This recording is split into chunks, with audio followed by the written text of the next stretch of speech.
Alright guys, welcome back to the channel. I appreciate you guys tuning in and watching the video number 2 for the crankbait tips.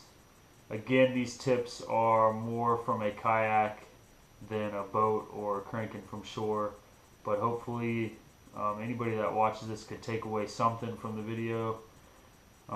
If you haven't seen video number 1 yet, this was a 2-part series. The video went about 30 minutes long, so I split it up in 2. Check out video number 1 up top if you haven't seen that first, and then come back and watch this video. Let me know what you guys think, like, comment, and if you're not a subscriber, subscribe, but let's get into it. Alright, so getting into the medium divers, a lot of you guys that have been to my channel know that I throw the skirmish baits A10, A1 Crevice critter, that gets about 8 to 12 feet. Again, I'm going to throw that on 10-pound line as well. I throw it on a 7.4 rod. Ideally I'd want it on a 7.6, but I throw it on a 7.4, same thing. Got that moderate action soft tip. That Crevice critter has got a hunting action that's a lot different, a lot more erratic. Some people believe in having a snap swivel on that to get a little bit more action out of it. I've thrown it with a snap swivel and I've thrown it tied on, straight, and I've never really noticed a difference, but I'm going to start playing with that a little bit more. I kind of want to test that out. I know guys that will only throw it on a snap swivel. I'll give it a try, and I'll try it out, but I've always just tied straight to the line tie. That bait has done really well for me. Ideally you want to throw it in a little bit colder water. That's kind of where that bait shines. When the fish are a little bit more lethargic, you can get away with reeling it a little bit slower, like I was saying, in that water. And again, I know that bait will dive 8 to 12 feet, but I run that bait in 3 to 4 feet all the time. And that's just keeping that rod tip up and then slowing my retrieve down a little bit more. And I could run that Crevice critter in about 3 feet deep. And I actually do it quite often. It's nice to be able to be at 10 foot and then cast up into a bank or cast up towards a bank or cover in about 3 foot and run that crankbait from 3 foot, keep in contact with the bottom all the way down to about 10 to 12 foot. And all I'm doing is I'm reeling, is I'm keeping it high, and then as I start to reel it more, I'm lowering that rod tip to start to get that bait just to run down that bank. Kind of like you're wanting it to make contact that whole way and not killing the action. Now, whether you're fishing any type of crankbait you're fishing, you are going to want to make contact with the bottom. You want to make as much commotion as you can with that bait because you are trying to get a reaction bite. I'm not saying you can't catch suspended fish with a crankbait, but that's not ideally what you want to be doing. You don't want to. There's better things to throw at suspended fish rather than a crankbait. If those fish are on the bottom, that's exactly what you want, is that crankbait running, stirring up the bottom, making some noise, bouncing off cover. You're burning it, you're stopping it, you're hitting cover, you're stopping it, you're hitting cover, you're burning it. All sorts of different retrieves, like I was saying, but you're going to want to be making contact with as much stuff as you can. You will lose crankbaits. If you fish crankbaits right, you're going to tear up the bills, you're going to tear up your hooks and dull your hooks, and you're going to lose baits. But that's how it is. That is crankbait fishing. Do not be afraid to lose bait. That's why I always recommend buying more than one of the same bait, because come tournament day, if you're throwing that one bait and it's on fire and you lose it, it could be a mistake that's going to cost you some cash. So buy at least 2 of the same bait. That's what I would recommend. Alright, now let's talk about positioning your body, your rod, and your kayak when crankbait fishing from your kayak. So again, like I said earlier, this video is geared towards kayak fishing a crankbait. Ideally what you're going to want to do is you're going to want to cast parallel down the bank. So for instance, if the bank is on my right side right now, I ideally would like to make an angled cast. I'm not going to give you, and give you a rule of like 45 degrees or whatever, but you'd want to make an angled cast and have your kayak parallel with the shore. So for instance, if you're throwing an 8-foot diving crankbait, you are going to cover a lot of that 8-foot section on the retrieve back. Now, if you were to turn your body and cast, or turn your kayak and cast perpendicular to the shore, you're only going to cover a small chunk of that 8 feet, and your lure is going to be out of the strike zone. Now, if you can keep it, if you're parallel with the shore, you throw it at a good angle, if you can keep that bait in 8 feet of water, 30, 40 yards away, and run that 30 or 40 yards back to the kayak in that 8 foot, that's keeping the bait in the strike zone. That's ideally what you want.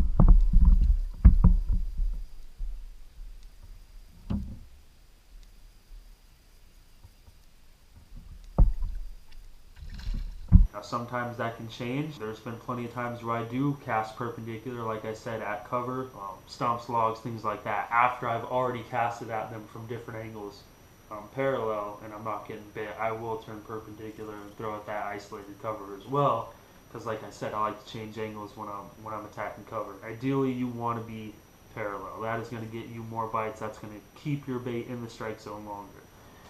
Alright, so you also got to be cognizant of which way your kayak is facing and where you're holding your rod while you're retrieving your bait. If you're casting directly down the bow or in front of your kayak while moving, you're already helping that fish lose tension if you set the hook. So for instance, if my kayak's moving forward towards the camera right now, I cast towards the camera, I'm reeling, I hook into a fish, my kayak is going to continue to move forward. So on my hook set, I'm creating that tension to jam those hooks through that fish's mouth, but as my kayak moves forward, then I will lose tension on the fish, giving that fish a better chance to throw the bait. So for you pedal guys, if you've got the option of going in reverse and you do make a cast down the bow and you do happen to be moving forward while you hook into a fish, do your best, the best of your ability to get a good swing on your hook set to create as much tension as you can, to the side.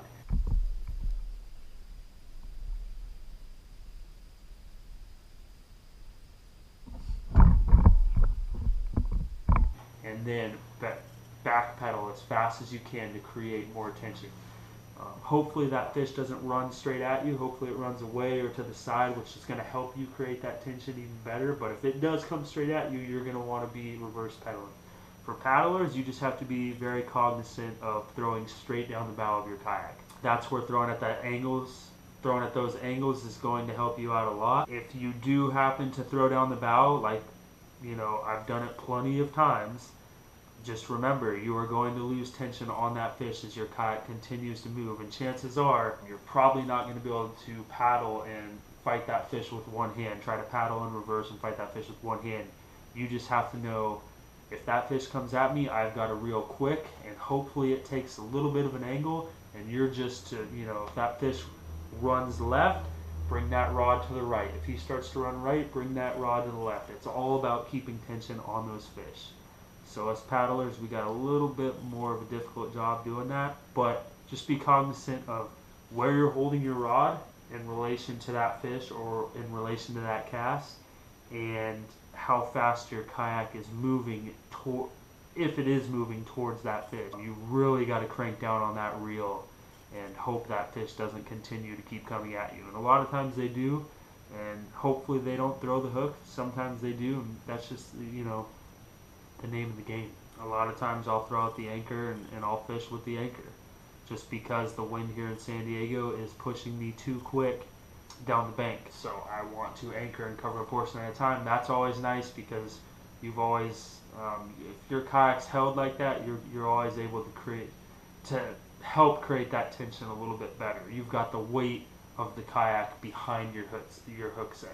So you're probably going to get a better hook set, you're probably going to have better tension, but there's been plenty of times where I've had fish get hung up on things while I've been anchored, and now I'm trying to get them unhooked or unwrapped around the log, and I'm anchored and I can't do that. So there's a pro and a con to everything in kayak fishing. Just know, you know, what I need to do. Every cast you should be thinking, where am I going to bring that hook set if I get bit on this cast?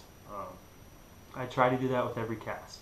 You know, if I cast directly down a tule line and I've got tules to my left as I'm going down, you need to know in your mind already that if you get bit on this cast, you're going to swing to the right side. You don't want that fish going into the tules. That's something that I see a lot of people, I won't say ignore, but maybe they just forget or they don't think ahead. Always be prepared for that bite. Don't get caught off guard while crankbait fishing. Make sure you give yourself enough room while setting the hook. A lot of times I see that, you know, people will try to, maybe they made a cast that wasn't so accurate and they really want that crankbait to hit a piece of cover. So they're reeling and they're bringing their rod way out here, and you know, they're getting that rod as far out as they can and they're trying to run that bait just enough to nick that piece of cover. Well, let's think about where your hook set's going to go if you're reeling like this in your kayak and your body's already turned. You get bit right here. Where the heck are you bringing that hook set? A lot of people don't really think about that. You know, I like to ideally hold my rod not straight down the bow like I was talking about earlier, because that kayak's usually traveling that way. But I'll bring that a little bit of an angle depending on what side the... Here we have tules and a lot of tules in our lake, so I like to have my rod on the opposite side of the tules while I reel. If it's on my left, I'll have my rod to the right side. If it's on my right, I'll have my rod to the left side, and I'm going to hook opposite way. You know, it's different for each lake, it's different for each body of water, but just think about that stuff. A lot of people lose fish because they're not thinking ahead of time.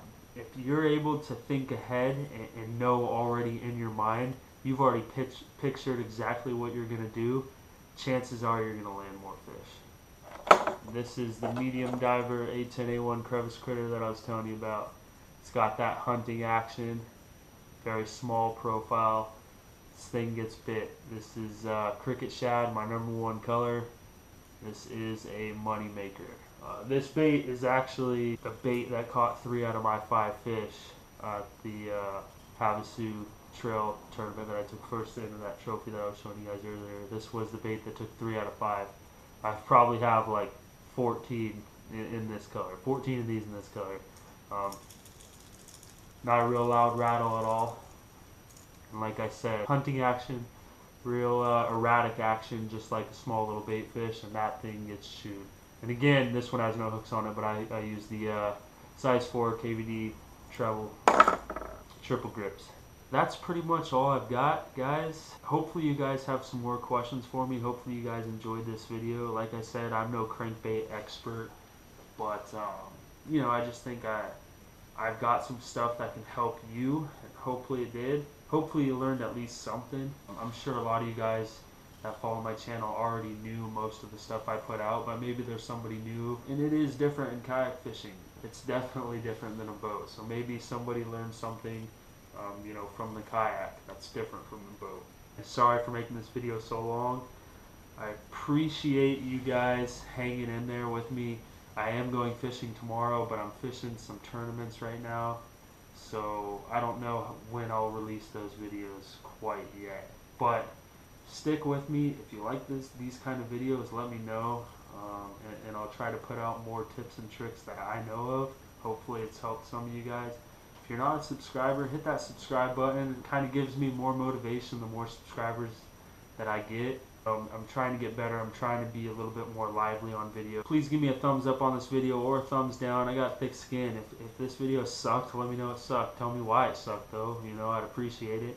If it was good, tell me why it was good. Tell me if you learned something, or if you want to learn, you know, if you got questions about anything else, put it out there. Put it on the comments.